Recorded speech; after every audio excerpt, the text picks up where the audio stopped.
والصلاة والسلام على من لا نبي بعده ولا رسول بعده ولا معصوم بعده ولا إمام بعده ولا أمة بعد أمته وسيد الخلائق والبشر أرسله الله تعالى بالحق بشيرا ونذيرا وداعيا إلى الله بإذنه وسراجا منيرا وصلى الله تبارك وتعالى عليه وعلى آله وأصحابه وأزواجه وأبنائه وبناته وذرياته وأتباعه أجمعين وسلم تسليما كثيرا كثيرا. أما بعد، قال الله تبارك وتعالى في القرآن الكريم: أعوذ بالله من الشيطان الرجيم، بسم الله الرحمن الرحيم. ولا تقولوا لمن يقتل في سبيل الله أموات بل أحياء ولكن لا تشعرون. وقال تعالى: إن الله مع الصابرين. صدق الله العلي العظيم وبلغنا رسوله النبي الكريم ونحن على ذلك لمن الشاهدين والشاكرين والحمد لله رب العالمين. تمام احباب عبادت اور ثواب کی نیت سے ذوق شوق اور محبت سے نماز والا درود پاک تلاوت فرمائیں. اللهم صل على محمد وعلى آل محمد كما صليت على إبراهيم وعلى آل إبراهيم إنك حميد مجيد. اللهم بارك على محمد وعلى آل محمد كما باركت على إبراهيم وعلى آل إبراهيم إنك حميد مجيد.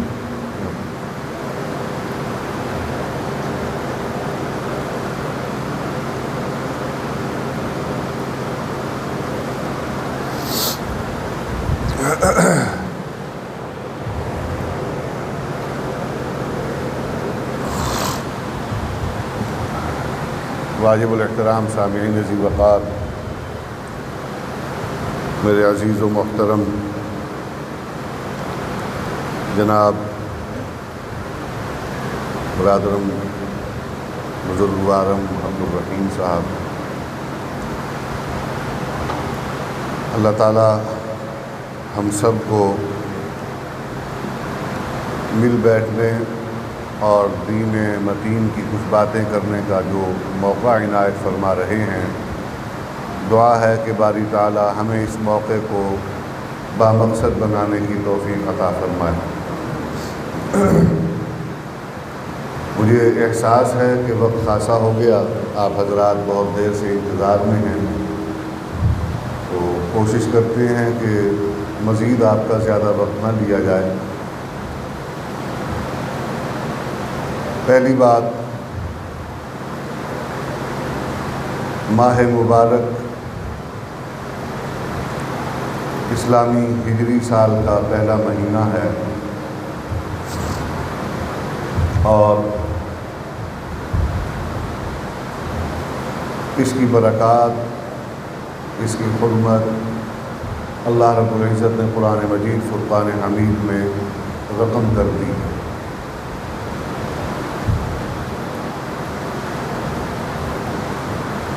لیکن ہمارے ہاں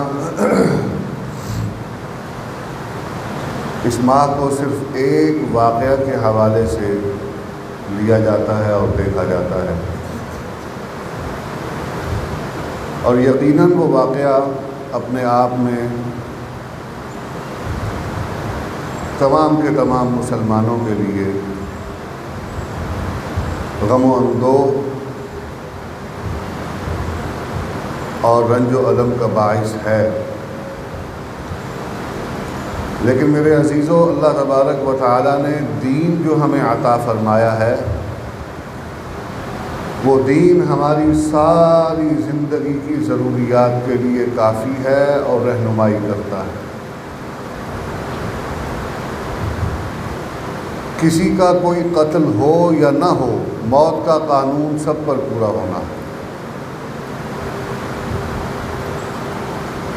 اور جب جناب رسول اللہ صلی اللہ علیہ وسلم کی مبارک ہستی اس روئے زمین پر باقی نہ رہی تو اور کون ایسا ہے جو باقی رہ سکے؟ اور آپ وہ ہیں کہ جنہوں نے اللہ کے ہاں وہ مقام پایا جو مقام آپ سے پہلے آنے والے نہ انبیاء کو ملا اور نہ آپ کے بعد کسی اور کو مل سکتا۔ اور آپ وہ ہیں کہ جن کی محبت کا ذکر اللہ قرآن مجید میں اپنے ساتھ کرتے ہیں، اور آپ کے مقام کا تذکرہ اللہ قرآن مجید میں اپنے ساتھ کرتے ہیں۔ اور رب ذوالجلال نے نبی کریم علیہ السلام کی زبان سے اس کو مزید آسان کروا کر یوں بیان کروا دیا: لا یؤمن احدکم حتی اکون احب الیہ من والدہ وولدہ والناس اجمعین، او کما قال علیہ السلام، کہ تم ایماندار اور ایمان والے کہلوانے والے جتنے بھی افراد ہو، مرد و عورت، چھوٹے بڑے، تم میں سے کوئی ایک بھی اس وقت تک کامل الایمان نہیں ہو سکتا جب تک کہ دنیا کے تمام رشتوں ناتوں اور اپنے قریب ترین اور عزیز ترین رشتوں، ماں باپ اور اولاد سے بڑھ کر مجھ سے محبت نہیں کرتا، اس وقت تک اس کا ایمان مکمل نہیں، بلکہ وہ ایمان والا ہو ہی نہیں سکتا۔ تکمیل ایمان تو اور چیز ہوئی۔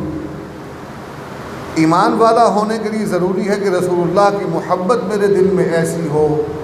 کہ اولاد کی، والدین کی محبت قربان کرنی پڑ جائے تو نبی کی محبت پر یہ سب کچھ بغیر کوئی خیال دل میں لائے قربان کر دیا جائے۔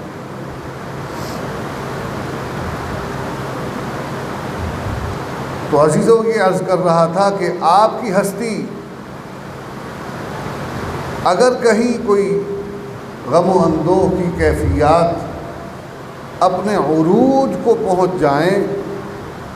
تو وہ کسی ایسی ہی ہستی کے حوالے سے ہو سکتی ہیں کہ جن کی محبت میرے دل و دماغ میں باقی تمام رشتوں اور عزیزوں سے بڑھ کر ہو،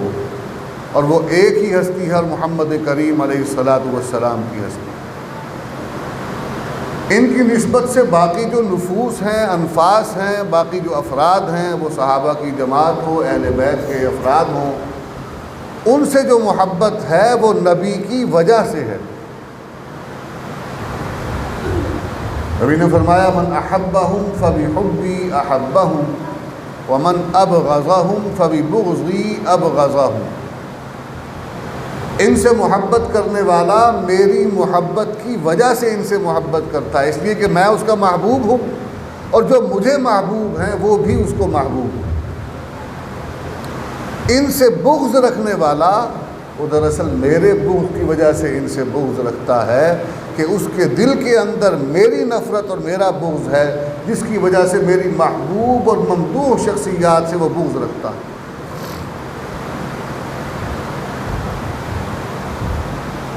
تو پتہ یہ چلا کہ نبی کریم علیہ السلام نے جن لوگوں سے محبت کی ہے ان سے محبت کرنا بھی ایمان کا حصہ ہو گیا، اس لیے کہ آپ نے خود فرمایا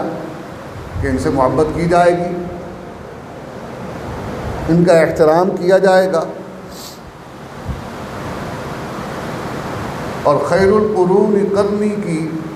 صدا یہ بتاتی ہے کہ نبی کے زمانے کے تمام ہی افراد وہ بہترین زمانے کے بہترین لوگ ہیں۔ ابوبکر صدیق کی جماعت ساری کی ساری، جس کے متعلق نبی نے فرمایا اصحابی کالنجوم، جب رات کو آپ سوتے ہیں، اگر آپ صحن میں لیٹے ہوں اور مطلع صاف ہو، ستارے نظر آ رہے ہوں، تو آپ کو محسوس ہوتا ہے کہ کوئی ستارہ زیادہ چمک رہا ہے، کوئی کم چمک رہا ہے، کسی کی بالکل ہلکی سی ٹمٹماہٹ محسوس ہوتی ہے۔ اب کسی کی بینائی اگر کمزور ہو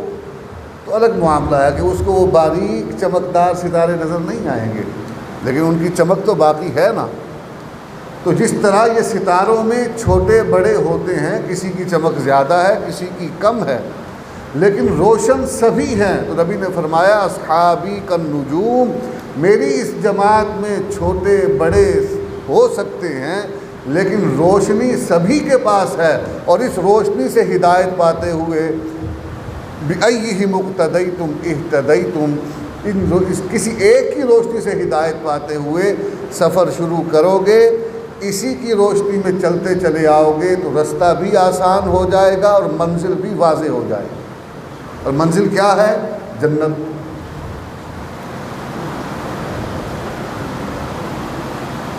صحابہ میں سے بہت سے لوگ شہید ہوئے، بہت سے لوگ شہید ہوئے، طویل تعداد ہے، قربانیوں کی تو بے شمار داستانیں اور کہانیاں ہیں۔ تاریخ اسلام کے اندر کسی ایک صحابی کے حوالے سے بھی آپ کو اگر کوئی مواد یا حصہ کچھ کتاب میں پڑھنے کو مل جاتا ہے تو اس کے اندر کہیں ایسا نہیں ہے کہ کسی ایک صحابی نے بھی قربانی نہ دی ہو۔ ہر ایک نے اپنے حصے کی قربانی دی ہے، ہر ایک نے مال قربان کیا ہے، ہر ایک نے اپنی جان اللہ کے دین کے راستے میں لگائی ہے، کھپائی ہے، ہر ایک نے والدین، گھر بار، برادری، قبیلے کی، آقا کی، مولا کی مخالفت مول لی ہے، اور اس مخالفت کو مول لینے پر ان کو کوئی رنج اور غم اور پریشانی نہیں ہوئی، اس لیے کہ ان کی تو سرشت یہ تھی یبتغون فضلا من اللہ ورضوانا، کہ دنیا ناراض ہوتی ہے تو ہو جائے، اللہ راضی ہو جائے۔ یہ ان کی سرشت اور فطرت تھی، اور یہ نبی کی تربیت کا نتیجہ تھا۔ صحابہ کرام رضوان اللہ تعالی علیہم اجمعین، بے شمار شہادتیں ان کے، اور جو واقعات میں اہم ترین واقعات ہم پڑھتے ہیں یا سنتے ہیں،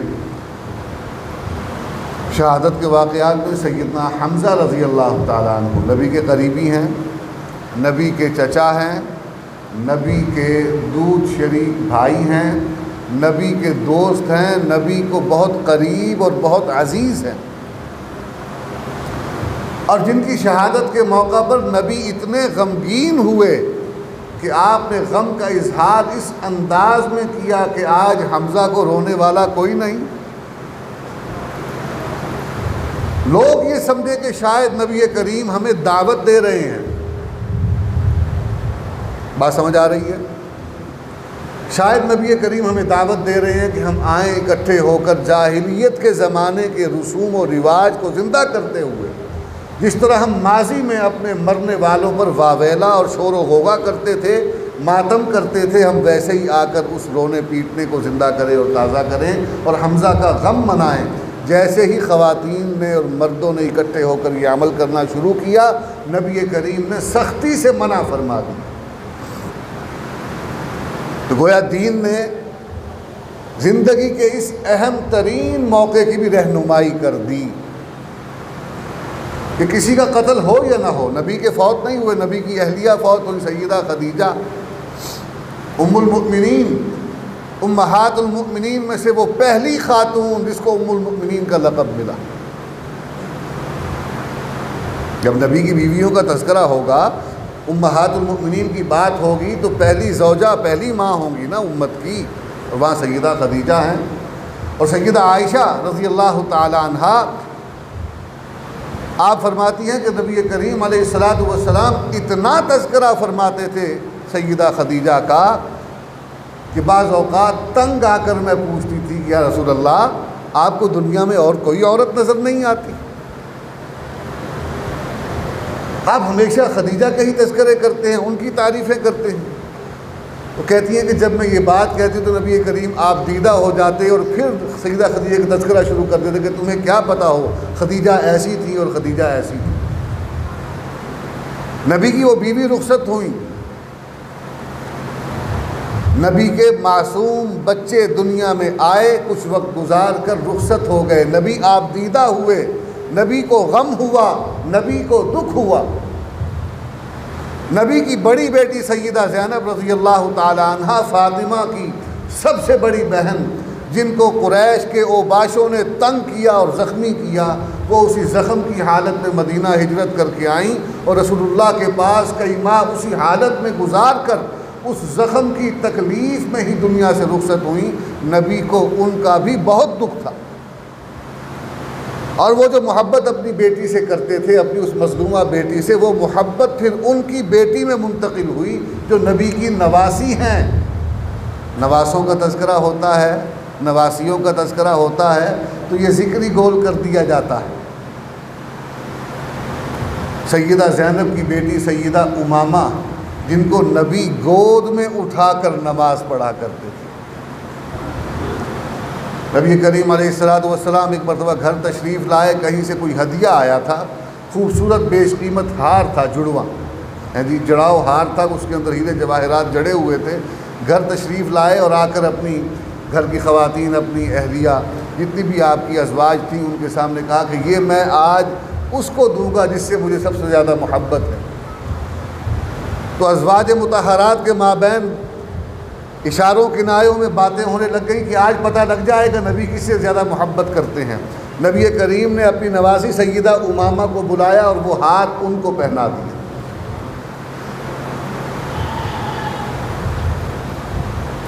ان امامہ کی اماں زینب دنیا سے رخصت ہوئیں، نبی کے اور بہت سے عزیز دنیا سے رخصت ہوئے، نبی کے قریب اور عزیز جان ساتھی دوست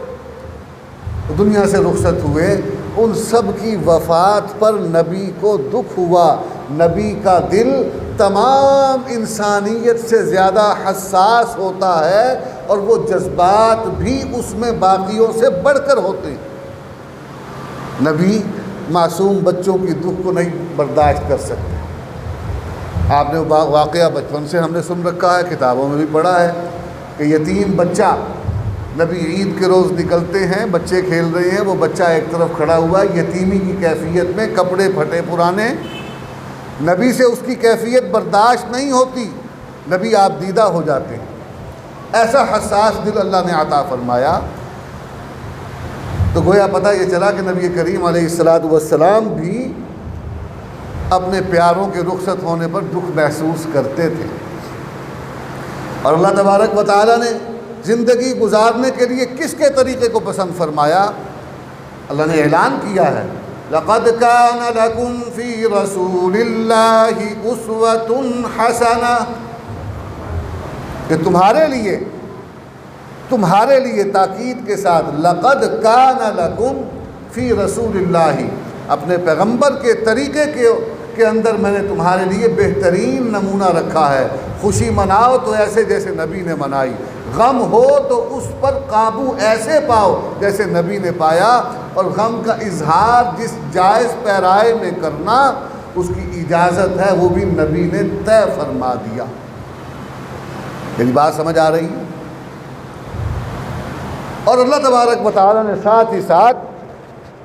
قرآن مجید میں کئی مقامات پر صابرین کا ذکر کیا۔ تو صبر کا ایک درجہ یہ بھی تو ہے نا، تکلیف ملنے پر انسان برداشت کرے،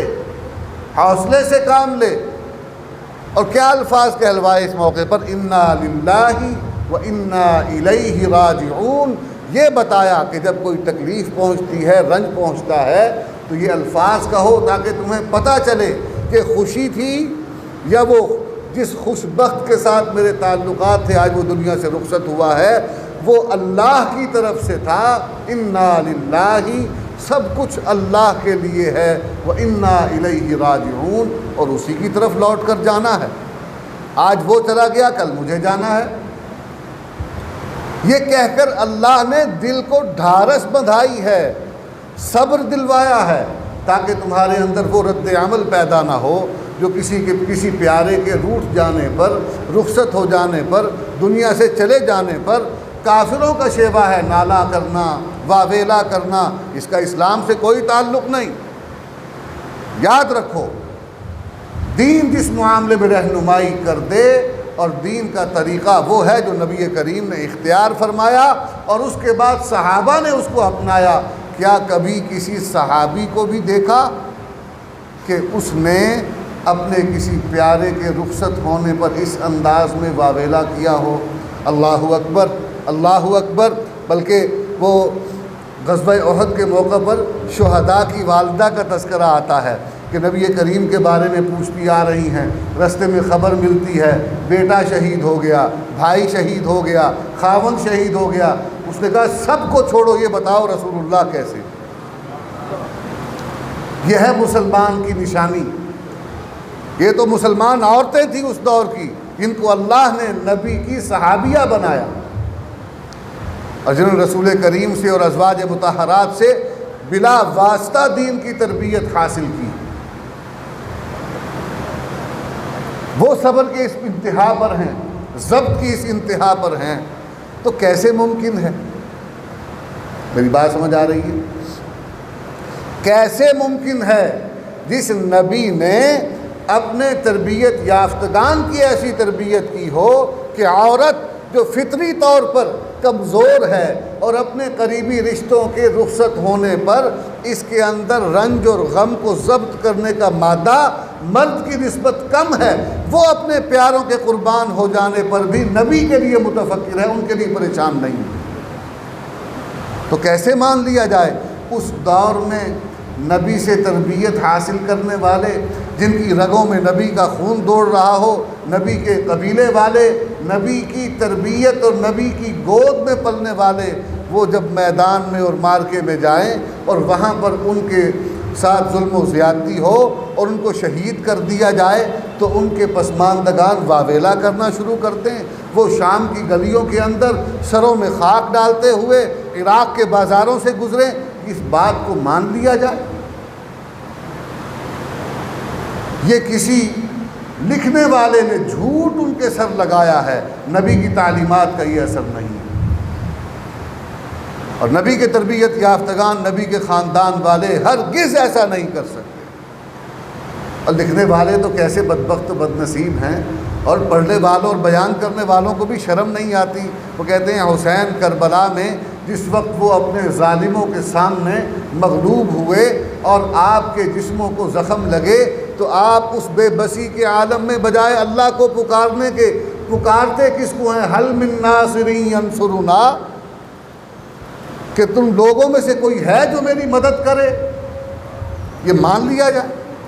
اس کو تسلیم کر لیا جائے کہ جو نبی ساری زندگی قولوا لا الہ الا اللہ کا درس دیتے رہے، اس نبی کے نواسے نے جس وقت پریشانی آئی، مصیبت آئی اور افتاد آ پڑی تو انہوں نے نبی کی تعلیمات کو چھوڑا اور بے ساختہ ان کی زبان سے پکار نکلی کہ لوگوں میری مدد کرو۔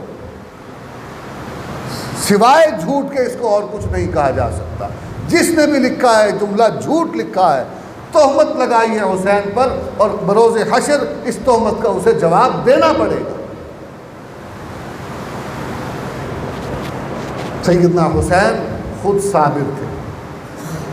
اور سیدنا حسین باوفا رضی اللہ تعالی عنہ کے اہل خانہ بھی،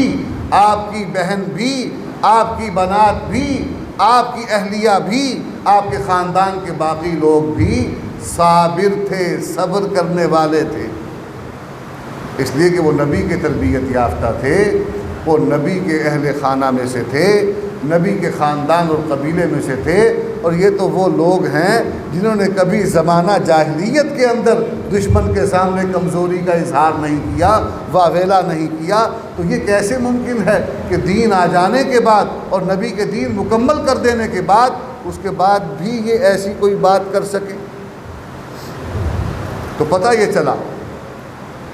کہ اللہ تبارک و تعالیٰ نے ان شخصیات کا جو مقام رکھا ہے اس مقام بلند کو پانے کے لیے ان جھوٹی روایات پر ہمیں یقین کرنے کی قطعاً کوئی ضرورت نہیں ہے۔ اس کے لیے اللہ کا کلام اور نبی کا فرمان کافی ہے۔ جب نبی نے کہہ دیا مجھے ان سے محبت ہے، اے اللہ تو بھی ان سے محبت کر، اور جو ان سے محبت کرنے والے ہیں اللہ ان سے بھی محبت کرتا ہے۔ تو میں نے عرض کر دیا کہ پیارا کوئی دنیا سے رخصت ہوتا ہے تو دین نے اس کے لیے بھی طریقہ بتایا۔ یقیناً نبی کے نواسے کا دنیا سے چلے جانا وہ ایک بہت بڑا سانحہ ہے۔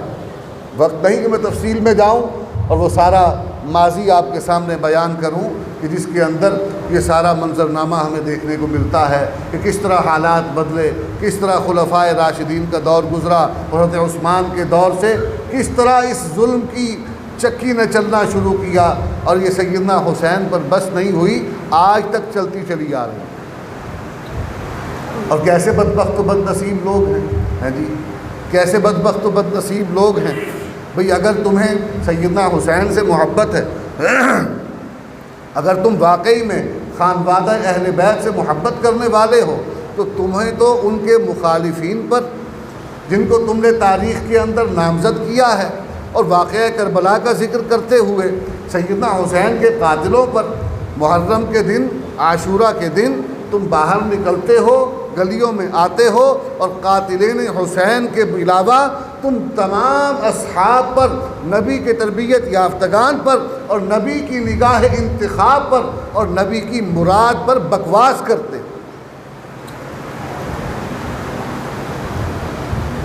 اگر تمہیں سیدنا حسین سے محبت ہے اور تم ان کے قاتلین کے خلاف کوئی بات کرتے ہو، چاہے تم نے اس میں جو نام بھی شامل کیے ہوئے، وہ بات پھر بھی کچھ سمجھ آتی ہے، لیکن 10 محرم کو گلی میں آ کر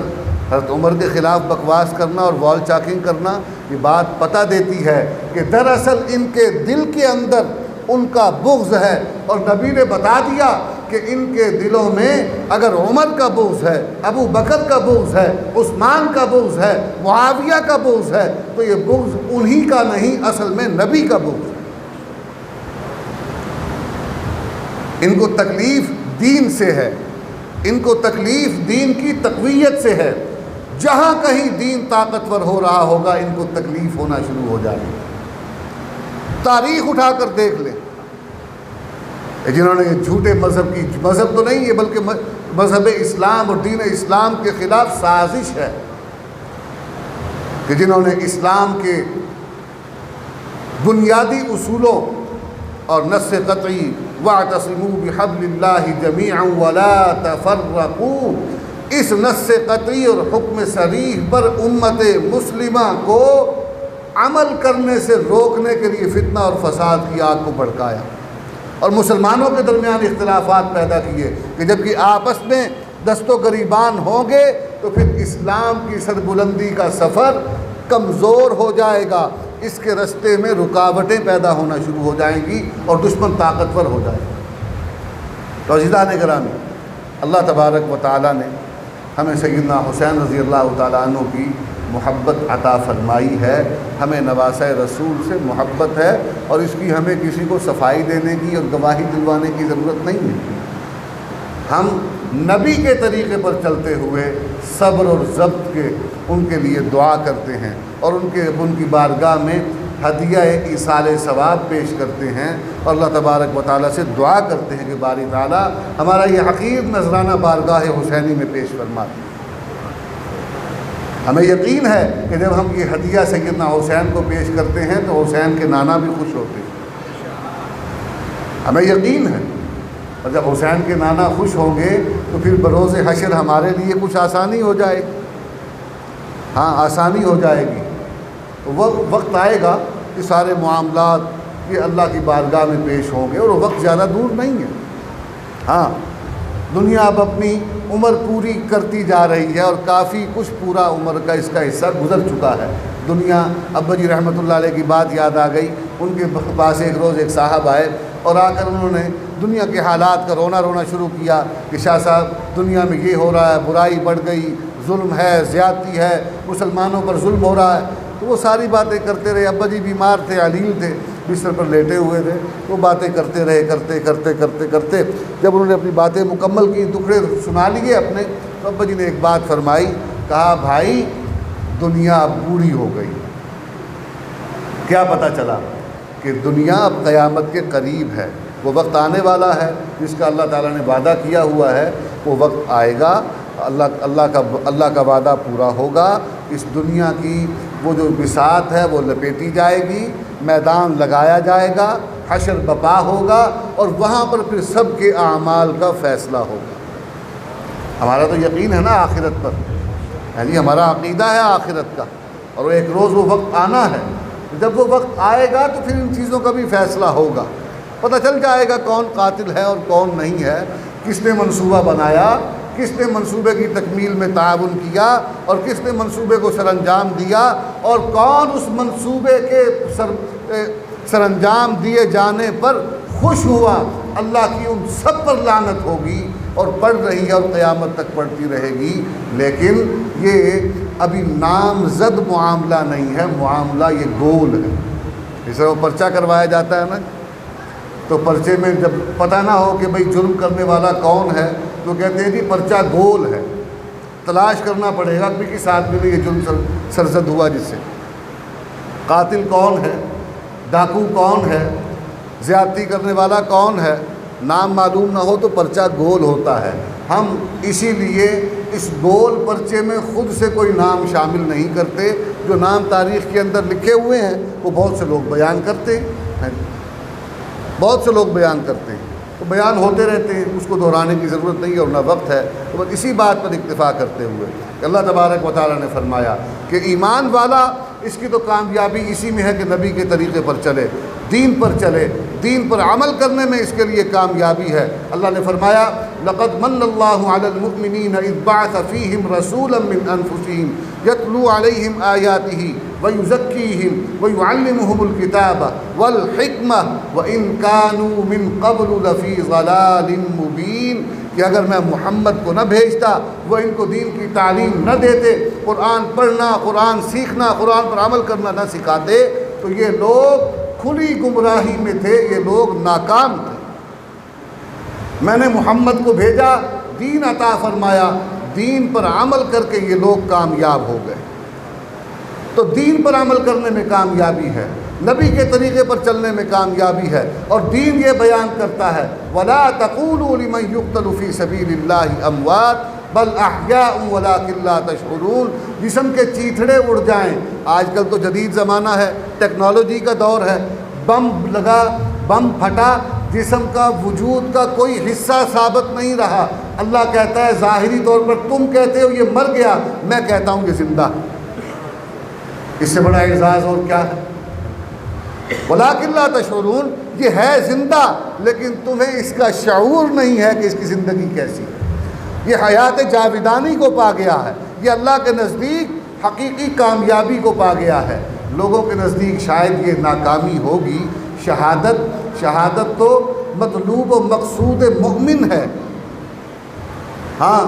حضرت خالد بن ولید رضی اللہ تعالیٰ عنہ وہ اس بات پر غم زدہ ہیں، بستر پر ہیں، ساری زندگی میدان جہاد میں گزاری، شہید نہیں ہوئے تو غم زدہ ہیں کہ زندگی ساری میدانوں میں گزاری، جسم کا کوئی حصہ ایسا نہیں جہاں زخم نہ لگا ہو، لیکن پھر بھی مجھے موت میدان میں نہیں آ رہی، بستر مرگ پر پڑا ہوا۔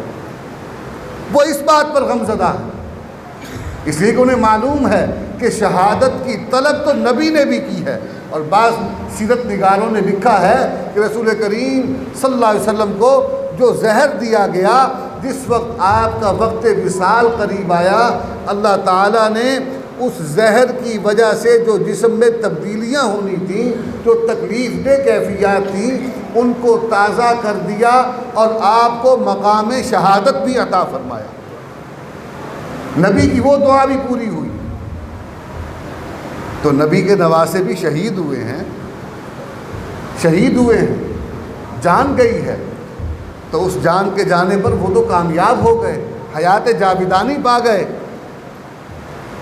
تو ان کے